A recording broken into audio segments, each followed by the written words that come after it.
Hey everybody, we are going to take a look at this model over here, really neat model. It's got cuts in it, sections. These are called horizontal or transverse or cross sections. So we're going to take a look at the head, the anatomy of the head, specifically parts of the brain and bones and muscles that we can see. So let's take a look. In this first most superficial superior cut, we can see that we've cut the scalp. And we can see the skin. So here's the integument. So that would be the epidermis, dermis, and hypodermis. And then we see the skull. Don't forget this front bone here is the frontal bone. Got your, since this is on the side, this is on the superior side, this is going to be the temporal bone. Not temporal, excuse me, parietal. Temporal is going to be lower down. And then occipital in the back. You can see this line separating the hemispheres of the brain. This is the longitudinal fissure. And within the longitudinal fissure, we can find the falx cerebri, that fused dura mater. And we can see how this fused dura mater, the falx cerebri, continues to expand on either side. So the dura mater is this tissue that's going all the way around the brain. The dura mater has a periosteal side, one that's closer to the bone, and a meningeal side, one that's closer to the other meninges and brain. You can see the two separate when you get things like this hole here or this hole here. These are dural venous sinuses. So this is where blood is drained away from the head.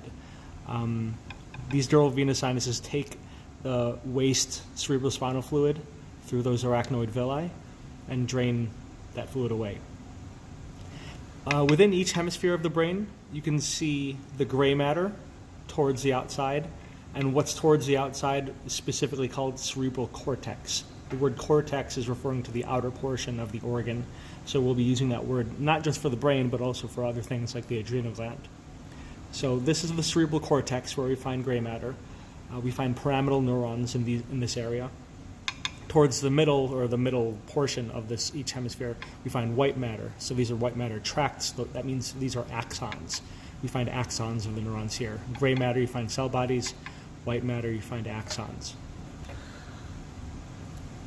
We can see the subarachnoid space. So this right here is dura mater, subarachnoid space where arachnoid mater would be, and then pia mater is going to be directly against the brain. Pia mater would go along with every single fold, every single gyrus. The gyrus is what comes out. Sulcus is what goes in. It follows the gyri and sulci. So once again, the three meningeal layers are dura mater, arachnoid mater, pia mater. All right, let's take a look at the next section. We see more of the same things, but we're getting deeper, so you can see the brain's starting to get bigger. We're starting to see some structures here. Still see gray matter, still see white matter, and so on. You can see actually this muscle right here, this sliver on either side, that's your temporalis muscle used for chewing, for mastication. We can see more of the muscle showing up since we're going deeper. And now we finally start to see another interesting structure here in the brain. These are the lateral ventricles, the largest cerebrospinal fluid-filled spaces in the brain. And within the lateral ventricles, you can see these areas where there's lots of blood vessels and other stuff. That thing is called choroid plexus. Choroid plexus is made of blood vessels, but there are ependymal cells covering up the blood vessels. Ependymal cells are a special type of glial cell, and what they do, one of their major functions, besides lining these spaces, these cerebrospinal fluid-filled spaces, they help produce that fluid. So basically, they're creating this ultra-filtered blood for the brain, because most of the brain has a blood-brain barrier. We don't want blood to immediately come in contact with our nervous tissue. We want to protect it from pathogens and from toxins. So the ependymal cells take out nutrients, take out oxygen from the blood, and deliver it to within these ventricles so that we can deliver highly filtered fluids to the nervous system, to this neural tissue. So left lateral ventricle, right lateral ventricle. What separates the lateral ventricles, that's the septum pellucidum. Septum means wall. Pellucidum, the word lucid means clear. It's a very thin wall. So this is the septum pellucidum. What else can we see? Note that the longitudinal fissure does not go as far down as this area. And we're starting to see this connection between left and right hemispheres on either side. The more anterior one, which is the biggest connection between hemispheres, this is the corpus callosum. The term for a white matter tracts that go between hemispheres, that's a commissural tract. So the corpus callosum, literally hard body, that's a commissural tract. So is this one.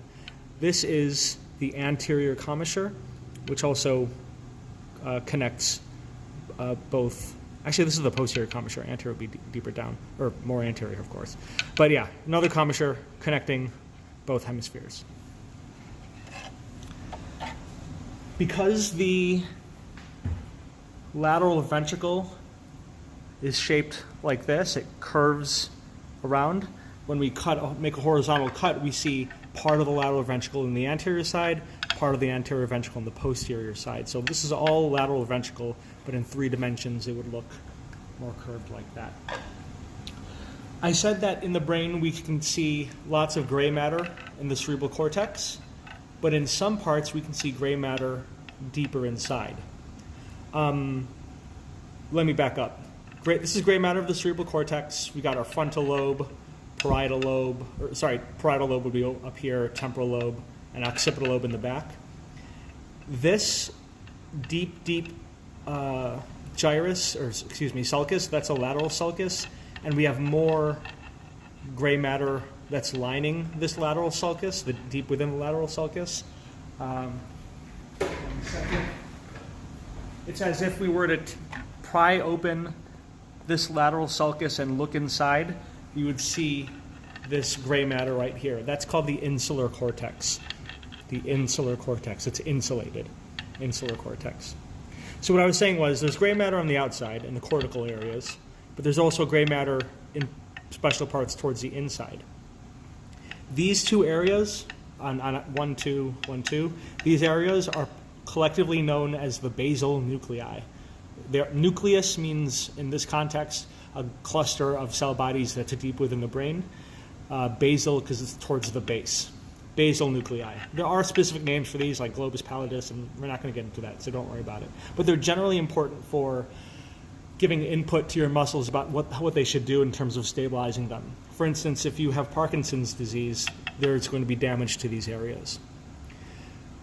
As we're getting deeper down, we'll also get to see the thalamus, and the thalamus is going to be surrounding the 3rd ventricle. So these are basal nuclei. We can see more of the basal nuclei here. The 3rd ventricle is starting to appear here. Immediately bordering the 3rd ventricle is the thalamus, but towards more lateral, these are basal nuclei. Oh, we can also start to see in the frontal bone, these are frontal sinuses. Remember, these frontal sinuses, they're important for helping filter, condition, humidify air as you breathe it in. They're lined with pseudostratified ciliated columnar epithelium, and it's a mucous membrane.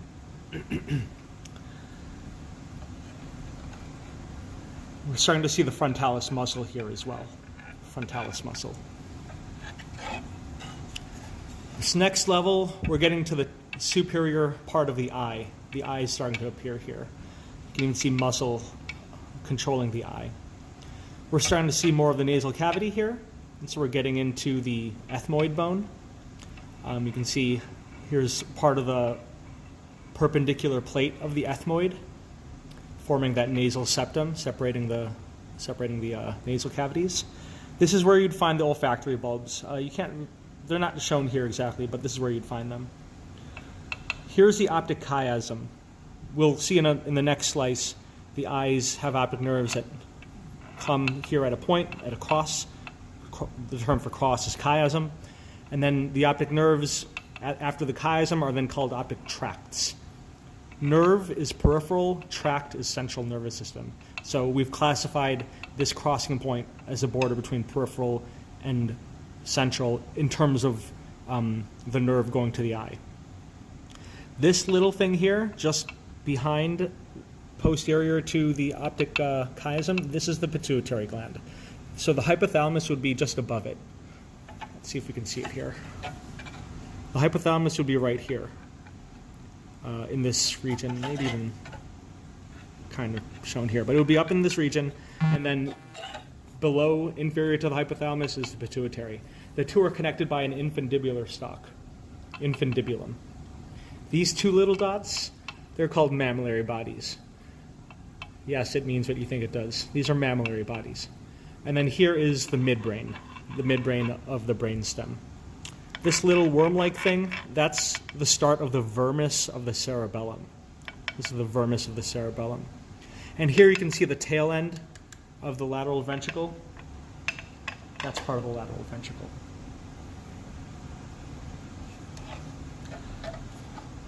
Going deeper still, we've got more of the ethmoid. You can see the sinuses, the ethmoid air cells. The ethmoid does have sinuses. The four bones that have sinuses are the frontal bone, which we already saw, the ethmoid, and the sphenoid. So these are sphenoid sinuses, sphenoidal sinuses. The maxillae also have sinuses. So we've seen 3 of the 4 now. So this is the ethmoid, perpendicular plate, sphenoidal sinuses. We can see more of the cerebellum. We can see more of the midbrain. You can see the cerebral aqueduct right here. This is the cerebral aqueduct.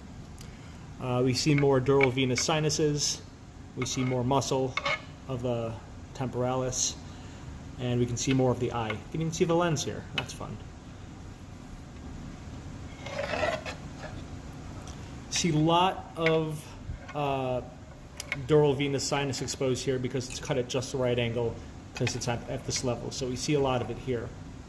See the cerebellum with the vermis in the middle, midbrain, more cerebrum, more sphenoid, more ethmoid. And you can see where the nerves would go in from the eye and the tracts continuing on.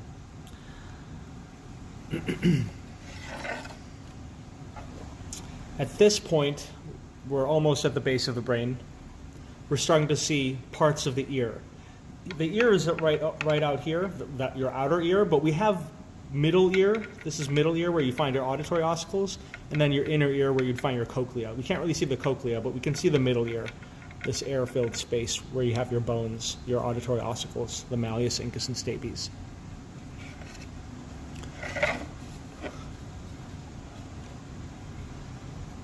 Here at this level, we can start to see the external auditory meatus, external acoustic meatus, external auditory canal, whatever you want to call it, your ear canal.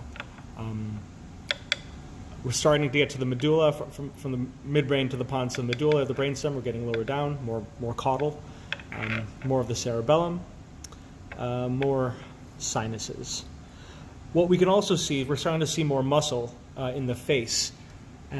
This muscle here. These muscles are used for chewing. You can better see it on this level. The most superficial, we've talked about the temporalis. The temporalis is used for chewing. The most superficial on the cheek, on the buccal region, that's the masseter. So this is the masseter, this is the masseter. This one here, attached to the sphenoid and to the mandible, this is part of the mandible. This is the lateral pterygoid, P-T-E-R-Y-G-O-I-D.